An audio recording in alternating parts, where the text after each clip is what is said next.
El partido enfrentaba a dos de las selecciones más potentes del torneo. Brasil, 5 veces campeón del mundo, llegaba con la ambición de recuperar el trono perdido en 2002. Su entrenador Tite había armado un equipo sólido, con Neymar, Coutinho, Willian, Gabriel Jesús y Thiago Silva como pilares. Bélgica, por su parte, vivía su generación dorada. Hazard, De Bruyne, Lukaku, Courtois, Kompany y Fellaini, dirigidos por Roberto Martínez. Era su oportunidad para dar el gran golpe y confirmar que su talento individual podía traducirse en éxito colectivo. Hola, soy JJ y te lo cuento. Yo estaba allí, en el palco de prensa, observando ese circo de ilusiones rotas. Aún no lo sabía, claro. La ignorancia es el mejor escudo contra el destino. El fútbol, si lo piensas, es un ejercicio de sadismo emocional colectivo. Te da esperanzas solo para arrancártela con precisión quirúrgica y encima te cobra la entrada. Habían pasado 4 años desde el 7-1, esa humillación que aún olía a azufre. La gente creía que Tite, el técnico, era una especie de exorcista. Pero Bélgica, Bélgica. Ese equipo era una navaja suiza, elegante y mortal. Y tenían una sonrisa silenciosa, como la del verdugo que ya ha medido el cuello de su víctima.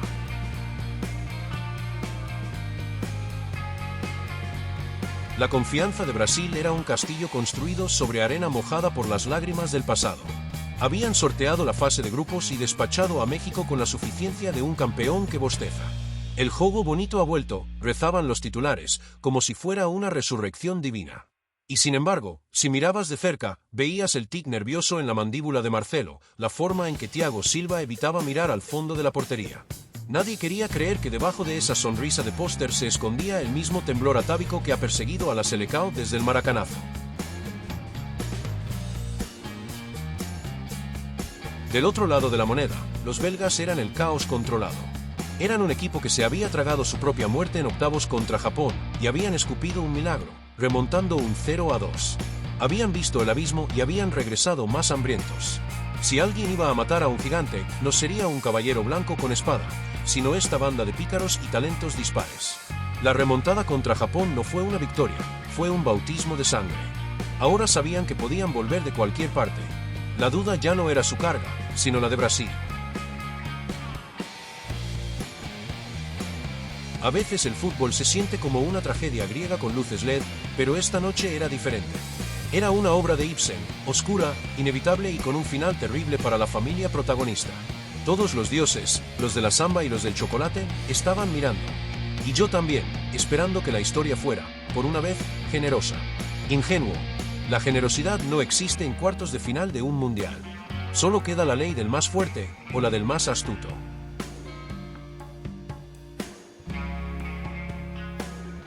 El balón rodó, y con él, la esperanza de 200 millones de almas. En los primeros minutos, Brasil parecía bailar. Toques cortos, triangulaciones perfectas, regates que destilaban perfume de samba. Era la anestesia perfecta. Tite sonreía en la banda. Pero el fútbol, ese bromista cruel, ya había preparado la broma más pesada de la noche y estaba a punto de entregarla con un lacónico telegrama.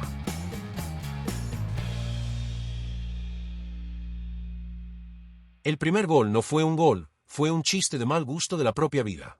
Y el fútbol es la vida, solo que con mejor césped. Fernandinho, el pobre diablo, quiso ser héroe y se convirtió en el bufón trágico. Se anotó contra su propio equipo. Un autogol. Es el modo que tiene el destino de susurrarte, no importa lo que planees, yo ya tengo el final escrito, y es ridículo.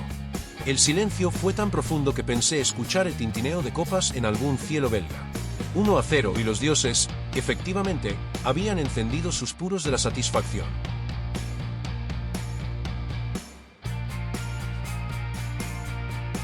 A veces, el miedo se mete bajo la piel como una corriente fría. Brasil lo sintió. Era la herencia del 7-1 llamando a la puerta. Y Bélgica, oliendo sangre fresca, empezó a jugar como si sus pies fueran de fuego, pero su mente, de hielo. Ya no atacaban, cazaban. Habían encontrado el punto débil en la armadura del campeón moral.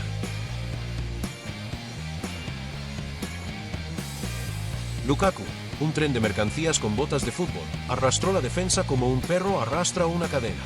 Y luego, el pase a De Bruyne. ¡Bum! Un tiro que no era un tiro, sino una condena.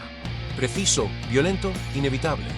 2-0, era una pintura de guerra. Hazard, Lukaku, De Bruyne, 3 demonios sonrientes ante el cadáver de la inocencia brasileña. El humor negro se reía en el rostro de Tite, la gran favorita, al borde del abismo, en solo media hora.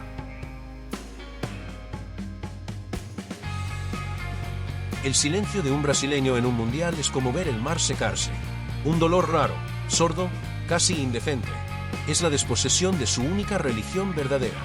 Los belgas, que antes eran silenciosos, ahora eran ruidosos, y cada grito era un puñal.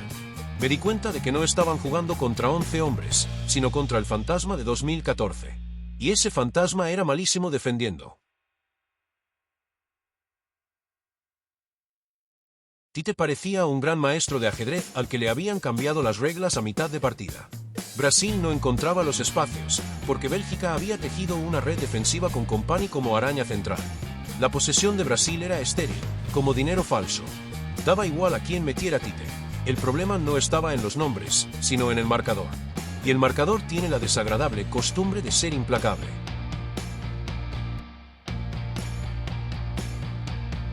Vi a Coutinho y a Neymar golpear la pelota con toda la rabia de una nación, buscando ese resquicio de luz, pero Courtois, juro por Dios, tenía un pacto con el vacío. No atajaba, desmaterializaba el peligro. Era un muro flamenco, sí, pero también era el cobrador de impuestos de la suerte. Cada vez que él detenía un tiro, no solo frustraba un gol, sino que le robaba un poco más de alma al juego bonito. Si ese hombre no tenía un apodo en la mitología oscura, alguien debería inventarlo.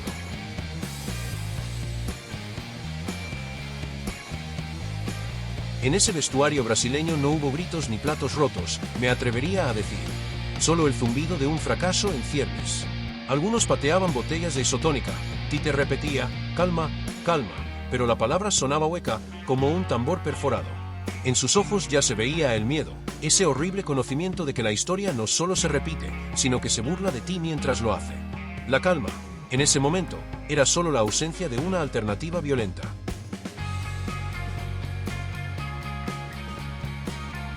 Brasil salió a morder. Entendieron que el plan de Tite había fallado, y ahora jugaban con el corazón, que es lo que hacen los condenados. Neymar empezaba a hacer de las suyas, pero sus regates tenían la melancolía de un mago cuyo truco ya no sorprende. Parecía que el gigante despertaba de su siesta fatal. Pero enfrente, Bélgica, con Fellaini y Witsel como dos gigantes leñadores, cerraba el bosque. De los pies de Coutinho nació un pase perfecto, una obra maestra que redimía todos los fallos anteriores. Renato Augusto, que acababa de entrar a la cancha, lo cabeceó con la precisión de un bisturí. Gol. 2-1, el Kazán Arena explotó. Una chispa de esperanza en medio del incendio, sí. Pero la esperanza es la peor de las drogas, porque el subidón es siempre seguido por una caída catastrófica. Por unos minutos gloriosos, el mundo volvió a creer en el milagro de la Selecao. El alma brasileña nunca muere del todo, solo se toma un descanso para tomar una caipirina y regresar más furiosa. Era una fe ciega, una locura divina. El problema es que el fútbol moderno es de números, y Bélgica sabía contar mejor que nadie. Ellos, en su campo, seguían frescos, esperando el momento exacto para pinchar el globo.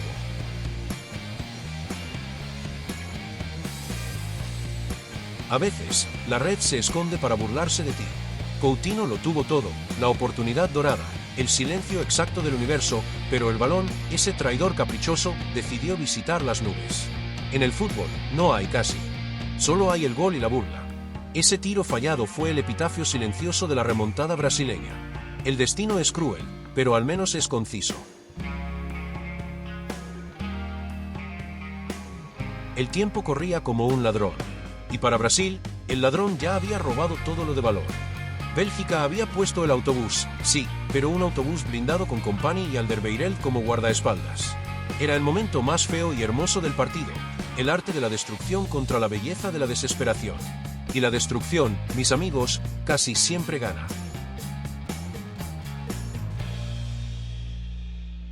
Fue el final que todos esperábamos. Neymar, el chico de oro, la última oportunidad. La trayectoria era impecable. Lo vimos todos.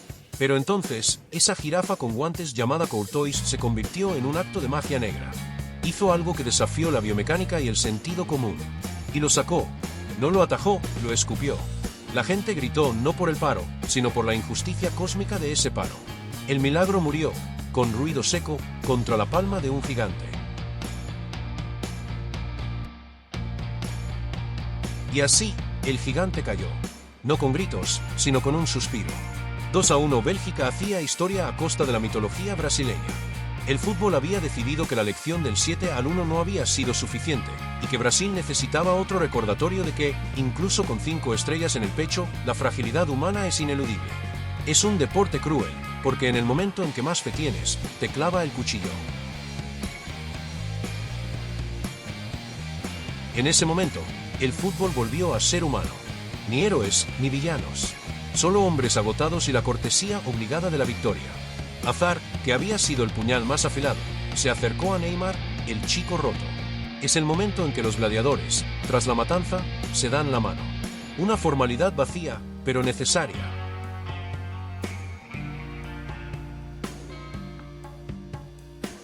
No hubo gritos ni reproches en el vestuario.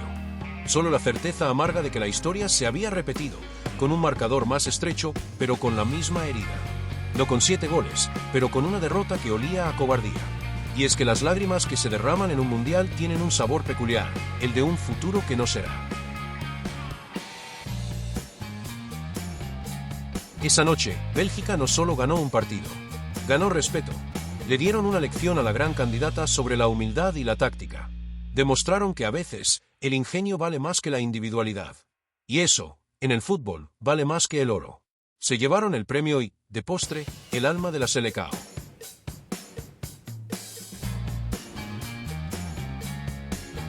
No importaba el marcador de la noche. Cada derrota mundialista de Brasil huele un poco a 7-1. Es una herida abierta que se infecta con cada pitido final. Es la certeza de que el fútbol, su gran amor, es también su némesis más implacable.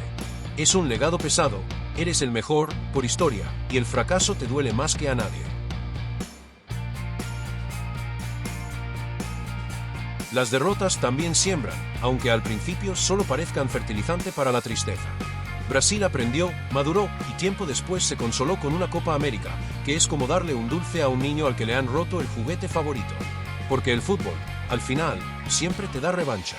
Pero el verdadero premio, la sexta estrella, sigue siendo un fantasma. Yo aún lo recuerdo. Recuerdo el rugido, el silencio, el milagro frustrado en la palma de Courtois. En Kazán, Bélgica no solo mató a un gigante, sino que demostró que el destino tiene un sentido del humor retorcido y cruel. El fútbol es eso, la poesía más bella, escrita sobre la lápida de tus sueños. Y Brasil, aunque caiga, siempre vuelve a bailar, sabiendo que su próximo paso será tan hermoso como inútil. Bélgica celebró uno de los triunfos más importantes de su historia. Eliminaba al pentacampeón y avanzaba a las semifinales por segunda vez, la anterior fue en México 1986. El equipo fue elogiado por su disciplina táctica, velocidad en transición y solidez mental. Hazard y De Bruyne fueron las figuras, junto a Courtois, que firmó una actuación monumental. Brasil, en cambio, se marchó con frustración. Neymar fue criticado por su falta de efectividad y por sus constantes caídas. En Brasil, la prensa habló de fracaso con dignidad, reconociendo la entrega del equipo, pero lamentando la falta de contundencia. Tite continuó en el cargo, convencido de que el proyecto debía tener continuidad.